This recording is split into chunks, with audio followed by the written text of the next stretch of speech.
Alhamdulillahilladzi faddalana ala katsirin min ibadihil mu'minin wa ashhadu an la ilaha illallah wahdahu la syarikalah wa ashhadu anna Muhammadar Rasulullah alladzi la nabiyya ba'dah amma ba'd.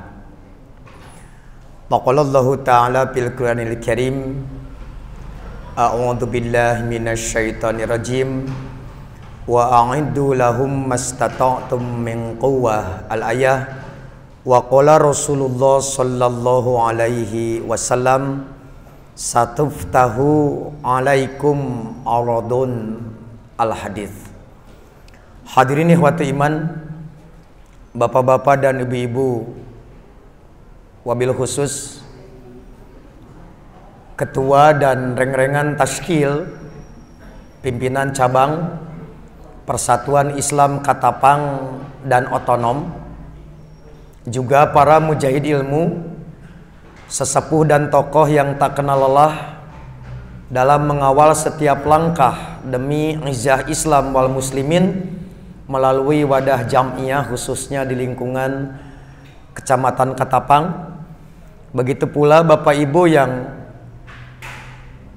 tetap setia mengikuti kajian di tempat masing-masing melalui layanan live streaming di Facebook Sigabah.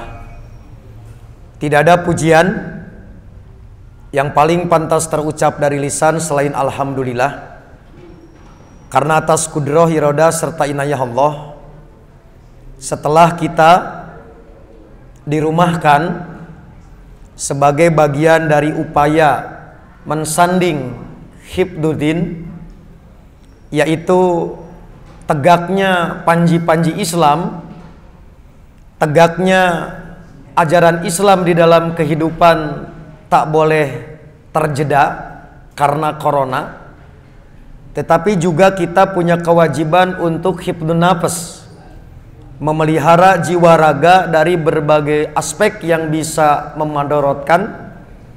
Maka beberapa pola kita lakukan agar keadaan dirumahkan tak pernah menjeda kita untuk meraih peluang surga. Tentu setelah dirumahkan, kita berharap banyak nilai yang telah kita dapatkan. Yang paling utama, khususnya di Katapang ini, harus telah berhasil beranjak zona dari zona ketakutan menuju zona belajar, bahkan menuju zona kebangkitan. Maka kajian ini mudah-mudahan sebagai pertanda bahwa kita semua telah berada di zona kebangkitan yang akan lebih memicu dan memacu agar peluang kebaikan dan kesempatan berharga di masa sekarang dan masa mendatang tak akan kita tunda sedikit pun sebelum peluang kembali tidak berpihak kepada kita.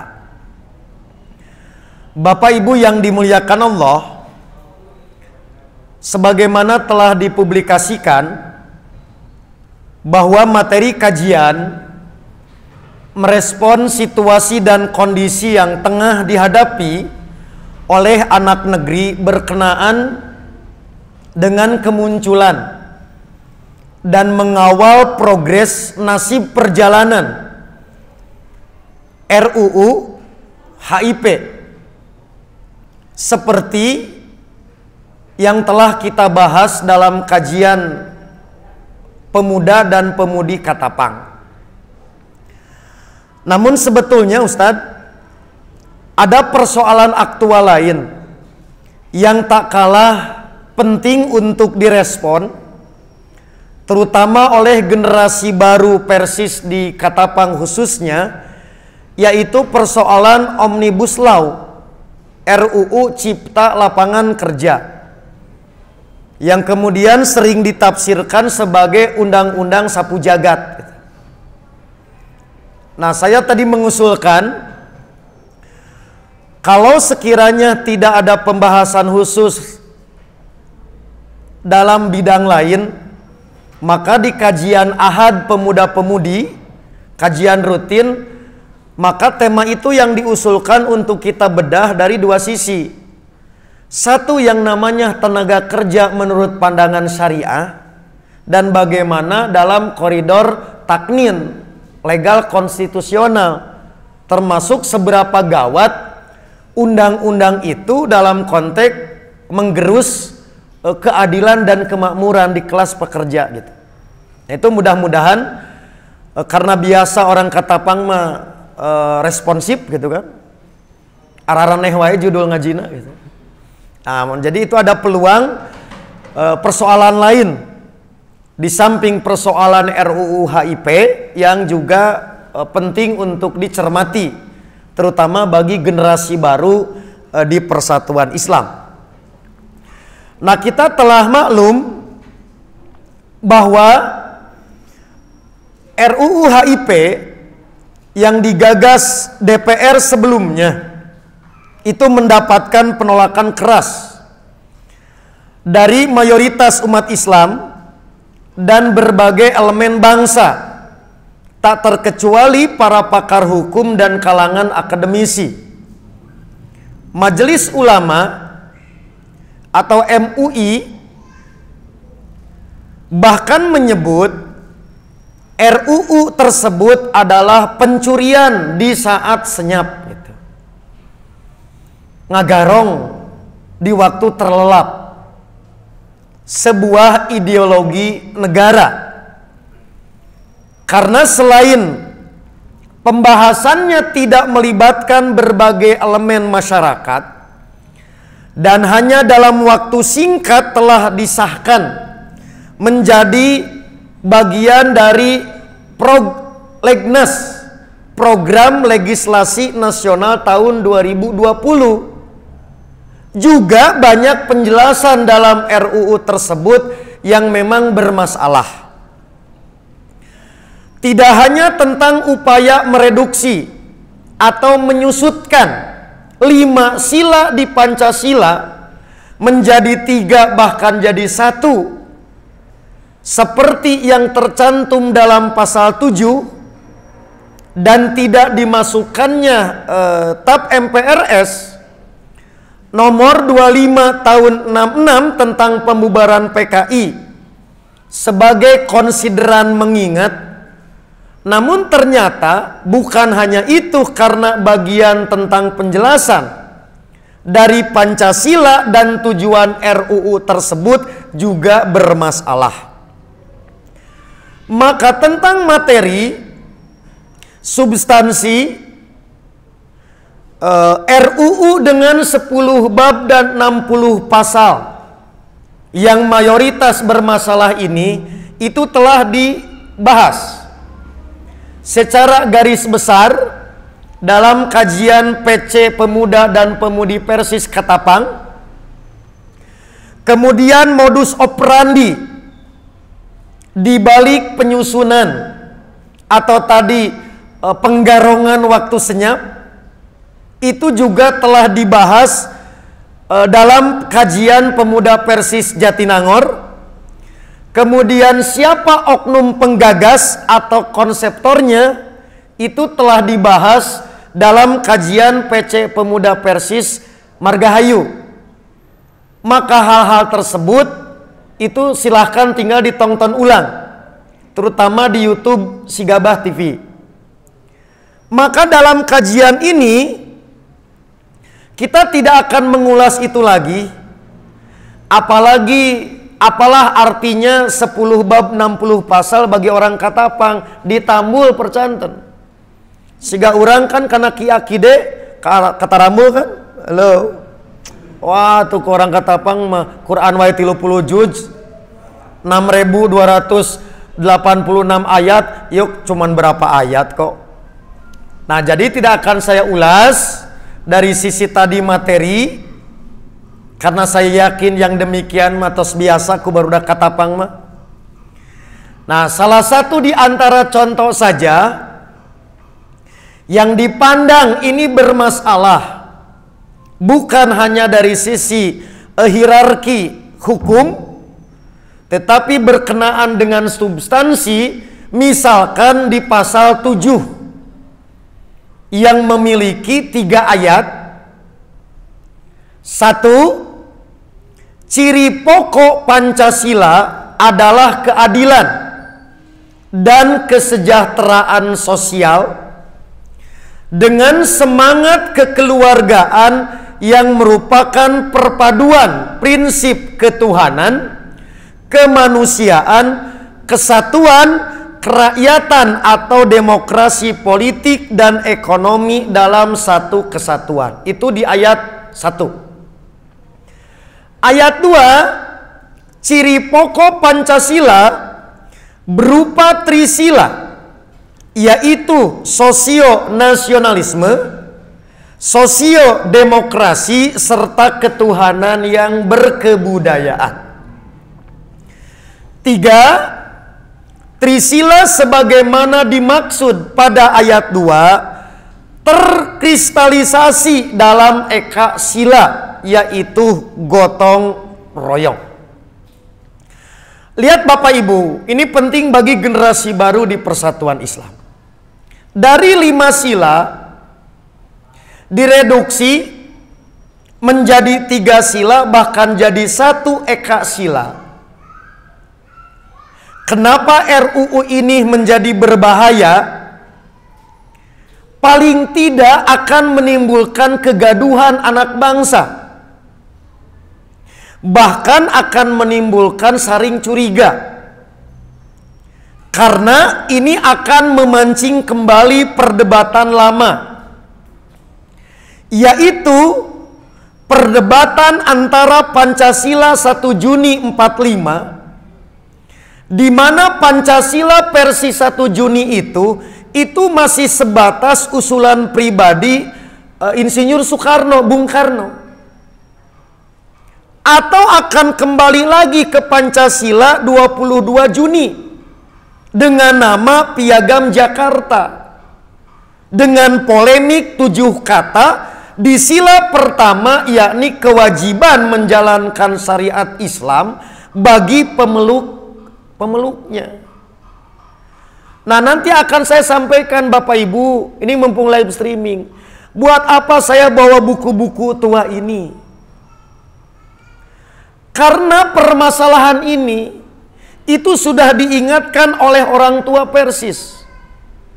Dan kita beruntung sebagai anak, cucu, cicit ideologisnya yang mendapatkan warisan intelektual demikian kaya. Saya ambil contoh Pak Ibu ya. Ini contoh. Ini pembela Islam tahun 30. Ini Al-Muslimun tahun 60-an. Ini Risalah juga tahun 60-an. Ini majalah yang bagi saya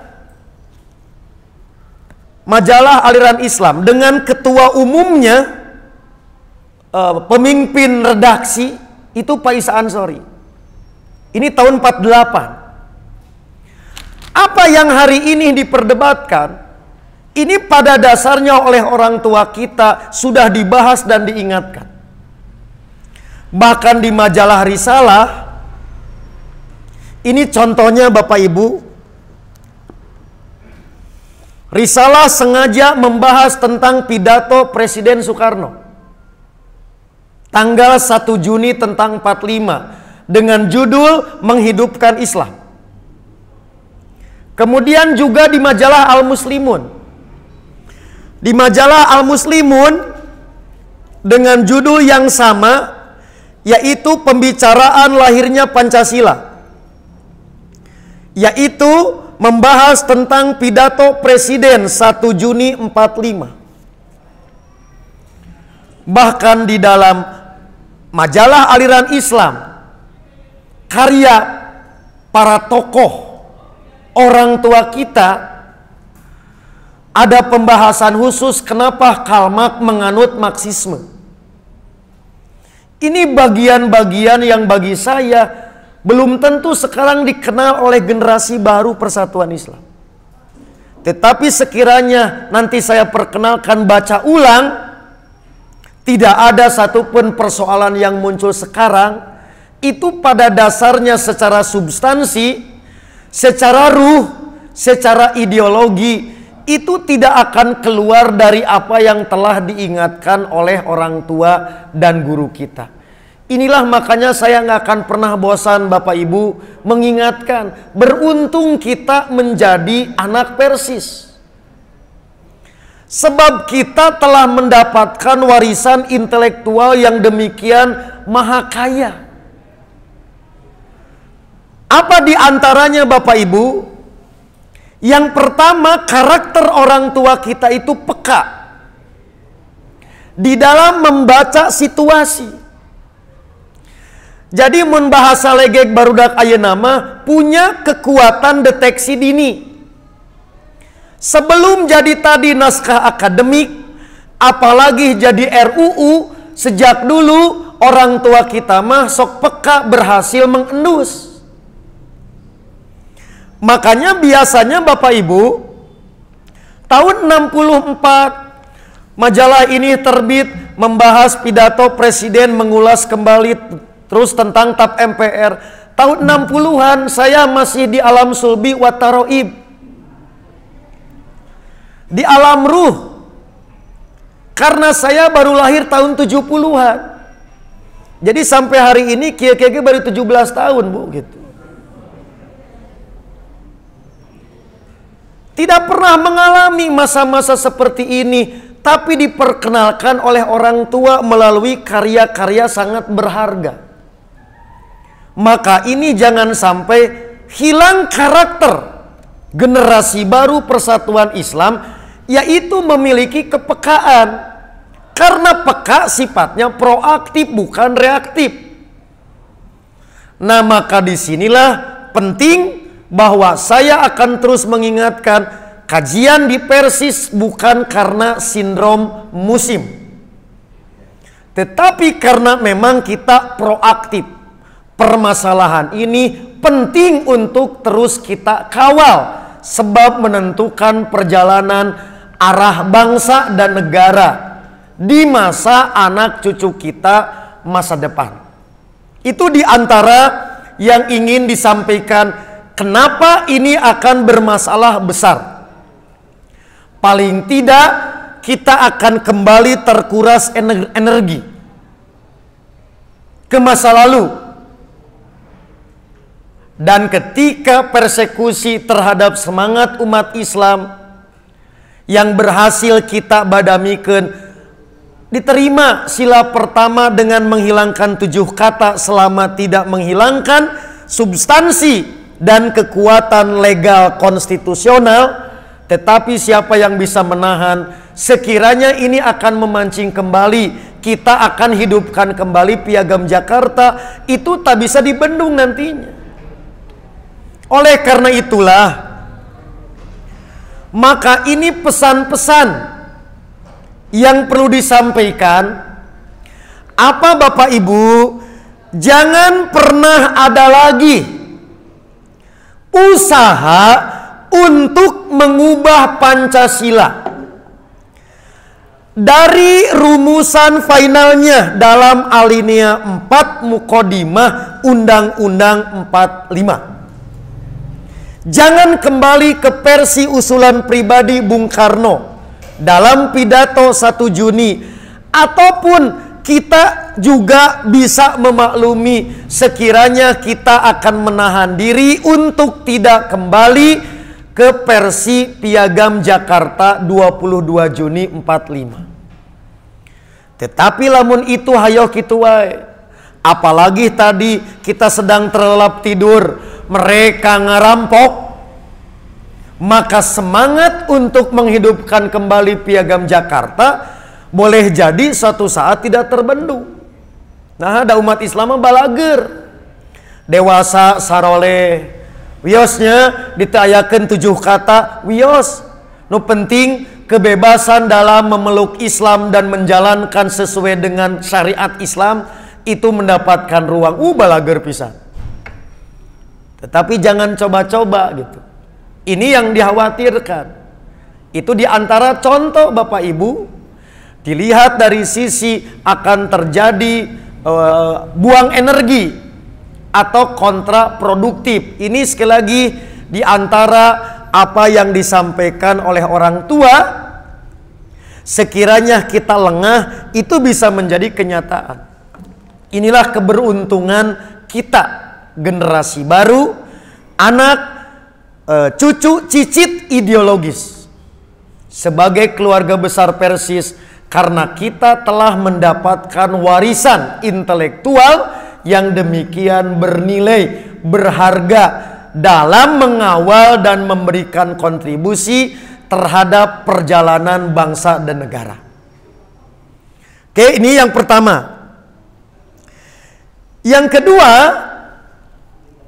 karena tadi materi tidak akan saya bahas, dianggap cukup tinggal nanti di YouTube Adikro yang sudah demikian tinggi ratingnya, mendekati rating premium, kemudian ada ngehek. Ya, jelang mau jadi perguruan tinggi Adikro itu kan, maka kudu KRA deui. Nah, jadi nanti silahkan disitulah dilihat lagi contoh-contoh materi yang kontroversi atau dipastikan berbahaya. Ya, nah saya tidak akan membahas itu. Dalam kajian ini yang ingin dibahas adalah peringatan orang tua kita yang ditegaskan kembali oleh MUI di dalam maklumat dan mencermati gerakan yang disebut kemunkaran terorganisir. Kalau meminjam istilah Padin Samsudin, jadi kemunkaran yang sistematis, kemunkaran yang terorganisir. Oke? Catatan yang terbaru kemarin nih. Setelah ditangguhkan, kemudian muncul semacam akal bulus untuk mengubah RUU HIP menjadi RUU PIP gitu. Yaitu rancangan undang-undang yang asalnya haluan ideologi Pancasila menjadi RUU pembinaan ideologi Pancasila. Namun toh akal bulus ini terendus pula. Sekiranya hanya berganti judul, hanya bertukar kemasan casing, hanya berganti labeling, tapi isi dan substansi tak ada berubah, berarti sawaun alaihim, sami mawon. Justru dengan hanya memainkan RUU HIP PIP hanya sekedar casing, berarti tidak menjawab tuntutan masyarakat yang meminta RUU itu dicabut dan tidak dibahas di DPR. Berarti apalah artinya hanya mengganti judul tapi substansi masih sama, berarti sama dengan akal-akalan, yaitu membohongi rakyat. Apa senasad nu disebut masih substansi sama, yaitu masih terjadi reduksi tina 5 sila, kembali tetap saja isinya ujung-ujungnya eka sila. Yang kedua, masih tidak dimasukkan misalkan TAP MPRS, di situ akan menimbulkan kecurigaan kuadrat. Nah, ngotot-ngotot teuing gitu. Sekiranya didengarkan protes dari masyarakat, bukan sekedar mengganti judul, sekarang ganti judul esina anger berarti ngotot. Ingin memperjuangkan isi yang dianggap dalam tanda petik kepentingan mereka, berarti ada apa di balik hanya sekedar penggantian casing. hanya sekedar penggantian label. Nah, disitulah jangan sampai kondisi ini terus-menerus menjadi bola salju yang membesar, menjadi gonjang-ganjing yang tak karu-karuan nanti dalam konteks membina harmoni dalam perjalanan anak negeri. Itu diantara yang akhirnya kita juga tetap harus mencermati. Dikhawatirkan ada akal bulus di balik penggantian RUU HIP menjadi PIP, walaupun itu baru wacana. Nah, akhirnya Bapak Ibu, mudah-mudahan ini solusi. Tapi kembali tolong dicermati. Akhirnya Kamis kemarin, tanggal 16 Juli 2020, pemerintah dan DPR sepakat mengubah RUU HIP bukan ke PIP, tetapi menjadi BPIP. Pertama, kita apresiasi spiritnya sebagai solusi dari pro kontra. Yang kedua, sekiranya sudah betul-betul merubah substansi, maka ini termasuk yang harus kita kawal, yang nanti saya bahas di akhir, jadwal ngaronda kita perpanjang. Yaitu, apakah penggantian ini hanya akal-akal pula, maka kita tak akan terjebak pada casingnya. Tak akan tadi tertipu kalau sekiranya ini hanya ganti kemasan lagi. Mari kita cermati bersama. Pemerintah melalui Menko Polhukam dan DPR sepakat. Dan ini diumumkan. Oke, nanti bisa dicek hari Kamis kemarin. Tanggal 16. Sekiranya ini yang substansi nih, maka dalam penjelasannya pihak DPR dan pihak pemerintah menegaskan bahwa RUU BPIP tidak sama dengan RUU HIP yang memuat pasal-pasal kontroversial seperti penafsir filsafat dan sejarah Pancasila. Di RUU ini ditiadakan. Kemudian sikap pemerintah mengharuskan adanya TAP MPRS nomor 25 tahun 66 tentang larangan ajaran komunisme atau Marxisme sebagai pijakan RUU BPIP. Jadi pasal-pasal yang akan menimbulkan kontroversi, apalagi tafsir tunggal Pancasila, sesuai dengan misalkan tadi rasa kelompok tertentu, itu dihilangkan. Di sisi yang lain, TAP MPRS yang asalnya tidak ada sekarang dicantumkan kembali untuk RUU BPIP. Maka yang terakhir 3 poin substansinya, yaitu rumusan Pancasila harus sesuai dengan 5 sila yang dibacakan Presiden Soekarno pada 18 Agustus. Bukan usulan pribadi Bung Karno di 1 Juni yang dipandang mereduksi menjadi eka sila. Inilah Bapak Ibu kabar gembira. Mudah-mudahan ini menjadi solusi,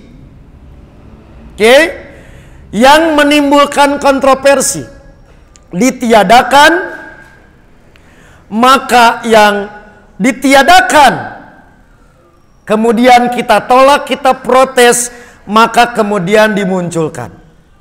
Sekali lagi, kita tempatkan niat baiknya, Tetapi tetap harus kita kawal sekiranya ada si anak nakal yang akan berusaha di tengah jalan mengganggu, kemudian apal begitu diketuk palu geus robah tinu awal. Nah, ini diantara kabar gembira, tetapi terus memicu dan memacu kita agar semakin waspada, semakin cermat memperhatikan setiap langkah progres yang terjadi menyangkut nasib perjalanan anak bangsa sekarang ke depan. Oke, akhirnya karena sudah jam 6, tadi kata Ustaz Opik juga cukup jam 5 karena tos pala linter orang kata pangmah. Oke, ini catatannya, inti dari RUU BPIP ini hanya memuat ketentuan tentang tugas, fungsi, wewenang, dan struktur kelembagaan Badan Pembinaan Ideologi Pancasila. Berarti urusan tadi tentang penafsiran, tentang falsafahnya, tentang sejarahnya, berarti itu sudah tidak ada. Mari kita pegang. Tolong tim Adikro catat. Itu poin penting yang akan kita kawal dalam memperpanjang jadwal ngaronda anak bangsa. Daya. Nah, disinilah yang ingin kita pertajam, khususnya bagi generasi baru para mubalik di Katapang. Sekali lagi, urusan yang tadi di Katapang banyak kader potensial pakar hukum. Ayah Kang Muhyiddin, atau tadi ada senior yang paham tentang perjuangan bertarung hukum Kang Mul. Di dia ayah lapis baru kan, kandidat pakar hukum ke depan, ayah Farhan. Nu karya malah ditambul ke orang Katapang malah. Itu bukan porsi Amin Muhtar. Amin Muhtar mah ngartinangan an Abi Hurairah gitu. Daya. Nah, yang ingin dipesankan ini sebagai penutup dan ini inti kajian kita. Mari kita perpanjang, tugas ngaronda anak bangsa demi perjalanan bangsa dan negara tetap mengarah pada cita-cita luhur didirikannya republik ini. Saya nggak akan nanya ke Bapak, Ibu Palalinter, Bu, masih ingat tujuan luhur didirikannya NKRI itu mau apa coba? Tuh Pak, Ibu mah tengah jawab, nggak jawab itu teh. Bakatku pinter, diamnya itu adalah jawaban. Ari bapak mah, ari pemuda mah diam nate ngejedog. Ya, ingat. Nah, orang tua kita di majalah Al Muslimun mengingatkan kembali tujuan negara bangsa didirikan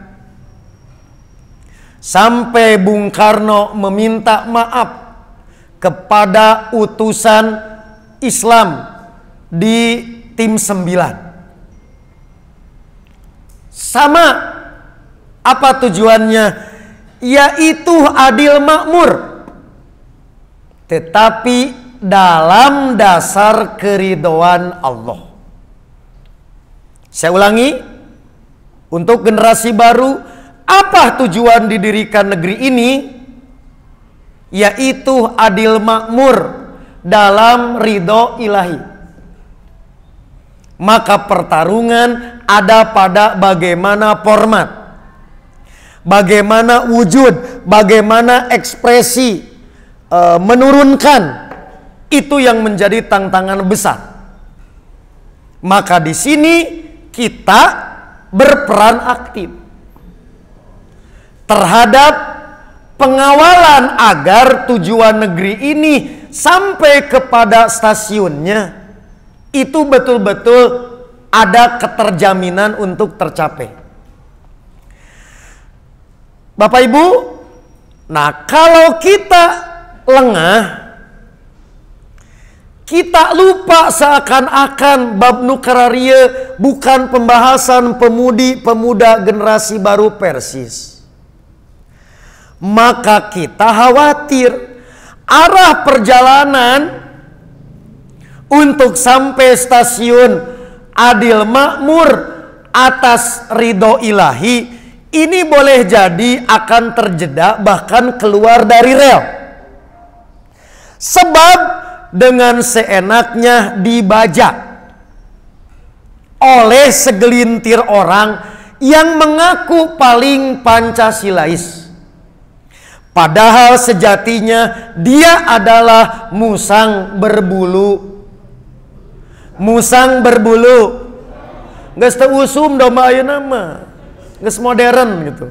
Nah, jadi disinilah tugas kita bersama.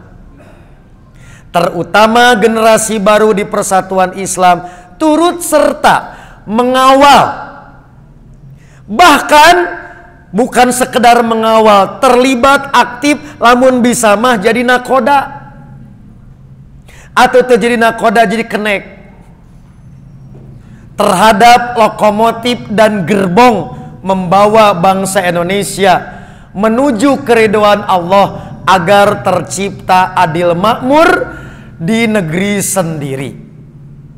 Akhirnya saya akan titipkan nanti ke barudak Adikro, tolong diperkenalkan kembali kalau bisa masuk di kurikulum madrasah. Masuk di kurikulum pesantren. Pembicaraan tentang yang demikian, tapi menurut rasa Persis. Menurut analisa orang tua kita. Bagaimana urusan TAP MPRS. Pentingnya undang-undang PNPS. Berkenaan dengan undang-undang pemilu. Berkenaan dengan Pancasila 1 Juni, Pancasila 18 Agustus, Pancasila versi Piagam Jakarta. Saya khawatir sekiranya generasi baru kita sudah tidak kenal yang demikian, maka memang peluang negeri dirampok semakin dekat. Karena itu berarti kita mulai tidak peduli. Apalagi di generasi milenial. Tapi insya Allah di Katapang mah teu kitu. Saya percaya barudak Katapang generasi baru di Katapang ini memiliki potensi luar biasa. Urusan pasal mah di luar kepala dina buku. Tenang, ditambul gitu kan. Nah ya, jadi ini nitip, kutitipkan bangsa dan negara kepadamu. Tapi bukan pesan-pesan terakhir. Nah akhirnya penting kembali nasihat MUI saya sampaikan. Di poin 5 maklumat MUI. Kami pantas mencurigai bahwa konseptor RUU HIP ini adalah oknum-oknum yang ingin membangkitkan kembali paham dari PKI.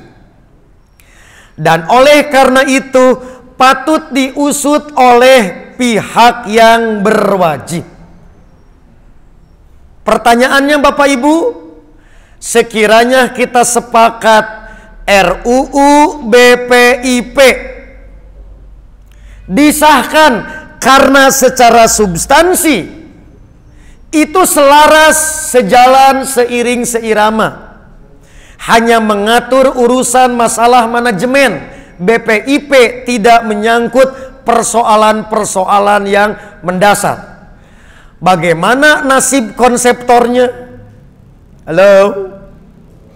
Bagaimana para pengusulnya, para pejuang RUU HIP? Itu catatan kedua untuk Adikro. Apakah akan dimaafkan begitu saja ketika betul-betul sudah terbukti mereka akan membangkitkan PKI? Nah, di sini tolong cermat, jangan mudah terpancing situasi. Oke, deteksi dini semakin tumbuhkan. Catatan pertama, catatan kedua barusan. Catatan ketiga di poin 6.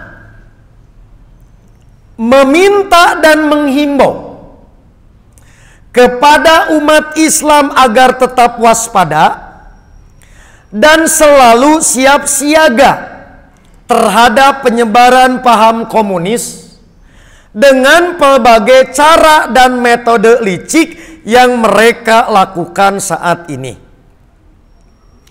Himbauannya kepada kita semua, berarti urusan PKI bukanlah sekedar urusan orang Persis, tetapi persoalan anak bangsa.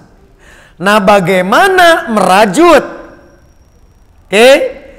menyamakan frekuensi sesama anak bangsa di luar Persis? Berarti kita intensif melakukan silaturahmi, dilakukan komunikasi. Kalau perlu buat jadwal ngaronda bersama gitu. Di posko adikro. Kelas sagolerna. Begitu pas ngagoler maling aya. Da tadi mah apaleun keur barenta. Tunggu saya ku aing keur sarena. Terakhir, nah mah bagian jamiah sa. Bagian jamiah yaitu membangun hubungan antar lembaga. Karena saya akan selalu mengingatkan kembali, sebagaimana saya dinasehati oleh para orang tua dan guru Persis sejak masa lalu. Apa Pak, Bu? Yang namanya dakwah bukanlah kerja individu. Dakwah bukanlah kerja perorangan. Tetapi dakwah adalah tugas kolektif, tugas jama'i. Maka keberhasilan dakwah sangat ditentukan oleh super team, bukan superman. Walaupun dalam situasi dan medan tertentu, komo bab usum boborot, memang superman perlu. Tetapi kita membutuhkan super team daripada superman. Maka disinilah hubungan dengan antar lembaga ormas lain dalam konteks ini berarti menjadi agenda ngawangkong di warung kopi. Untuk terus didiskusikan, tadi dikawal bersama, ibingkeun we salah barudak. Maka sepuh yang melakukan komunikasi tetapi begitu dernama percaya barudak katapang ready stock. Maka pembahasan ini termasuk omni bemo gitu. Omni angkot gitu. Omnibus Law, RUU Cipta Lapangan Kerja menjadi penting. Sebab Bapak Ibu, saya gembira melihat pertumbuhan kader baru di Katapang. Apalagi sebentar lagi kita akan menghadapi bonus demografi. Ibu, Bapak, bonus demografi itu dari tahun 2020 sampai 2030, maka usia produktif yang disebut angkatan kerja itu dari 15 sampai 65 akan menguasai pangsa 70%. Sementara usia yang tidak produktif 14 ke bawah dan 65 ke atas itu justru orang yang paling sedikit, cuman 30%. Saya nanya, dari 70% lamun 10% weh teu kabina ideologina.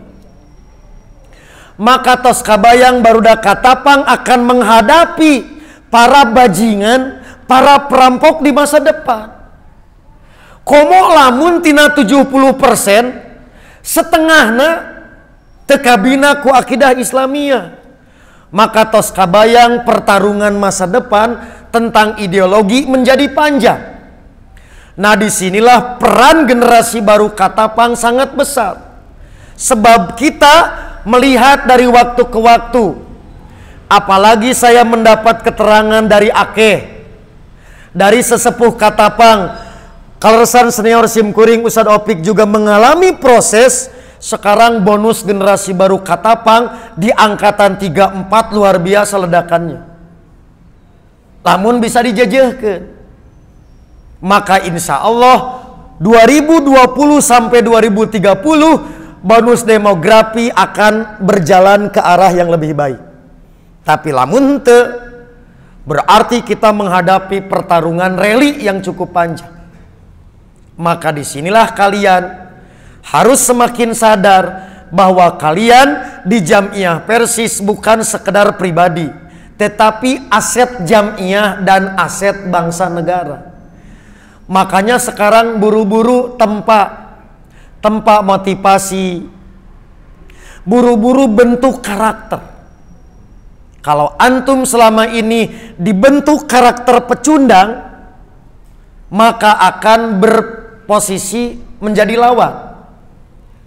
Tetapi bentuk karakter pejuang dan pahlawan, maka insya Allah bonus demografi itu kita bukan sekedar penonton, tetapi kita akan ikut menjadi pemain yang akan menentukan bagaimana distribusi sumber daya insani demi kejayaan bangsa dan negara di atas keridhaan Zat yang Maha Kuasa.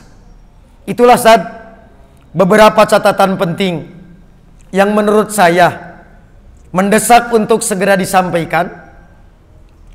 Insya Allah tadi sudah saya titipkan di generasi baru tentang Omnibus Law, mau seperti apa dibahasnya terserah.